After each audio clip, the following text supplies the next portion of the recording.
Bismillahirrahmanirrahim. Assalamualaikum warahmatullahi wabarakatuh. Bertemu lagi bersama saya, Dede Ridwana, tutor materi PKBM Bina Pandu Mandiri Ciamis. Semoga semua warga belajar di PKBM Bina Pandu Mandiri Ciamis selalu diberikan kesehatan, kelancaran dalam segala hal, dan selalu diberikan rezeki yang berlimpah. Amin ya Allah ya Rabbal Alamin. Pada pertemuan kali ini kita masuk ke materi zat aditif dan zat adiktif. Kita bahas satu persatu. Zat aditif. Zat aditif merupakan bahan yang ditambahkan dengan sengaja ke dalam makanan atau minuman dalam jumlah kecil saat pembuatan makanan. Tujuannya adalah untuk memperbaiki penampilan, cita rasa, aroma, dan memperpanjang daya simpan. Berdasarkan fungsinya, zat aditif dapat dibagi ke dalam yang pertama, pewarna, pemanis, pengawet, penyedap, pemberi aroma, pengental, dan pengemulsi. Sedangkan berdasarkan asal zat aditif dapat dibagi menjadi dua, yaitu zat aditif alami dan zat aditif buatan. Zat aditif alami yaitu zat aditif yang bahan bakunya berasal dari makhluk hidup. Contohnya, zat pewarna dari tumbuhan, penyedap dari hewan, pengental dari alga. Zat aditif buatan adalah zat aditif yang bahan bakunya berasal dari bahan kimia. Nah, misalkan contoh zat pewarna yang berasal dari tumbuhan, itu ada yang namanya daun pandan, bisa untuk memberikan warna pada makanan dan memberikan aroma juga ya. Kemudian satu yang pewarna adalah bahan yang ditambahkan pada makanan atau minuman dengan tujuan untuk memperbaiki atau memberi warna pada makanan atau minuman agar menarik. Pewarna ada dua jenis, yaitu pewarna alami dan pewarna buatan.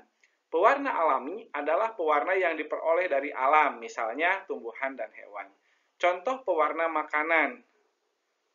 Jenis pewarna alami, ungu, bahan bakunya dari buah marbei atau buah anggur. Kemudian kuning, bahan bakunya dari kunyit. Oranye, bahan bakunya dari wortel. Hijau, bahan bakunya dari daun suji dan daun pandan. Kemudian coklat, bahan bakunya dari kakao. Merah, bahan bakunya dari buah naga ataupun stroberi. Kemudian hitam, bahan bakunya arang atau tidak dianjurkan ya. Nah, itu beberapa jenis pewarna alami yang dari makhluk hidup ya, atau dari tumbuhan. Semuanya itu sangat bagus untuk kesehatan kita. Karena melihat dari bahan alami tersebut tidak terkandung zat kimia sama sekali. Kemudian pewarna buatan diperoleh dari proses kimia menggunakan bahan yang berasal dari zat kimia sintetis. Jenis pewarna buatan yang dapat digunakan dalam makanan atau minuman yang pertama, biru bahan bakunya Brilliant Blue, FCF. Kemudian kuning bahan bakunya tartrazine, oranye bahan bakunya Sunset Yellow, FCF. Kemudian hijau bahan bakunya Fast Green, FCF. Merah bahan bakunya Alura Red, AC. Jenis pewarna buatan yang dilarang digunakan dalam makanan dan minuman. Biru bahan bakunya Idantrin Blue RS. Kuning bahan bakunya Fast Yellow AB, Oil Yellow OB, Metamil Yellow. Orange bahan bakunya Orange RN, Orange GGN, dan Chrysodin. Hijau bahan bakunya Guiana Green B. Coklat bahan bakunya Chocolate Brown FB. Merah bahan bakunya Fast Red I. Panseu SX Redomin B. Hitam bahan bakunya Black 7984. Nah, itu bahan baku yang memang bahan tambahan untuk pewarna yang dilarang ya, yang dilarang. Kenapa? Itu sangat berbahaya untuk kesehatan. Cuman kita tidak mengetahui ya, pada jajanan yang sering ada sekarang itu menggunakan bahan baku apa saja. Semoga saja tidak menggunakan bahan pewarna yang berbahaya untuk tubuh kita. Kemudian yang kedua ada pemanis. Pemanis sesuai dengan namanya berguna untuk memberikan rasa manis pada minuman atau makanan. Pemanis dibagi menjadi dua, yaitu pemanis alami dan pemanis buatan. Pemanis alami adalah pemanis yang berasal dari alam. Contohnya gula pasir, gula aren, gula kelapa. Nah, pemanis buatan adalah pemanis yang berasal dari reaksi kimia. Contohnya siklamat, asparman, saharin ya. Yang sering kita mendengar itu istilah saharin yang digunakan untuk pemanis buatan. Dan dapat kita rasakan ketika kita meminum minuman yang dicampur dengan saharin, tenggorokan kita akan sangat terasa perih ya, sangat terasa perih. Makanya jangan sampai kita terus mengulang meminum atau memakan makanan yang dicampur dengan saharin karena itu kurang bagus juga untuk tubuh. Yang ketiga, pengawet. Pengawet adalah zat aditif yang ditambahkan pada makanan atau minuman yang berfungsi untuk menghambat kerusakan tersebut disebabkan adanya mikroorganisme yang tumbuh pada makanan atau minuman. Pengawet dibagi menjadi dua, yaitu pengawet alami dan pengawet buatan. Pengawet alami contohnya pemanasan, pendinginan, pembekuan. Pengawet buatan contohnya sebagai berikut: asam benzat, kemudian natrium benzoat, dan kalium benzoat. Penggunaannya mengawetkan makanan dan minuman ringan, kecap, dan saus. Asam askorbat, penggunaannya mengawetkan daging olahan, kaldu, dan buah dalam kaleng. Kemudian natrium nitrat, penggunaannya mengawetkan daging olahan. Kemudian asam propionat, penggunaannya mengawetkan roti dan keju.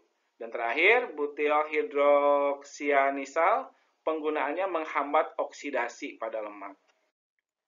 Kemudian yang keempat, penyedap. Penyedap makanan adalah bahan tambahan makanan yang digunakan untuk meningkatkan cita rasa makanan. Contoh penyedap makanan adalah garam, bawang putih, bawang merah, cengkeh. Itu contoh penyedap makanan yang alami. Yang buatan ada pecin, kemudian mononatrium glumet atau MNG. Itu semua sekarang sudah banyak di warungan ya.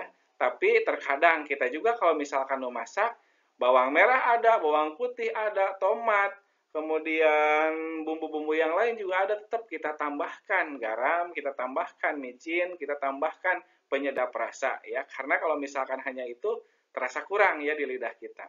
Kemudian yang kelima, pemberi aroma. Pemberi aroma adalah zat yang memberikan aroma tertentu pada makanan atau minuman. Pemberi aroma alami contohnya ekstrak buah anggur, minyak asiri, vanili. Pemberi aroma buatan contohnya amil kafroat, amil asetat, dan etil butirat. Yang keenam, pengental. Pengental adalah bahan tambahan yang digunakan untuk menstabilkan, memekatkan, dan mengentalkan makanan yang dicampurkan dengan air sehingga membentuk kekentalan bahan pengental alami contohnya pati, gelatin, gum, agar. Nah, menginjak ke materi selanjutnya yaitu tentang sistem peredaran darah manusia. Struktur dan fungsi sistem peredaran darah. Darah merupakan jaringan ikat yang berwujud cair dan tersusun atas dua komponen utama yaitu plasma dan elemen seluler. Secara umum, darah dikelompokkan menjadi plasma darah, sel darah merah, sel darah putih, dan keping darah. Plasma darah tersusun atas 91,5% air, 8,5% zat-zat terlarut. Zat terlarut tersebut tersusun atas protein dan zat lain. Protein yang terlarut antara lain albumin, fibrinogen, dan globulin. Sel darah merah terbentuk bulat dan pipih dengan bagian tengahnya cekung. Sel darah merah tidak memiliki inti sel. Warna merah pada sel darah merah disebabkan adanya hemoglobin atau Hb. Kemudian jantung dan pembuluh darah.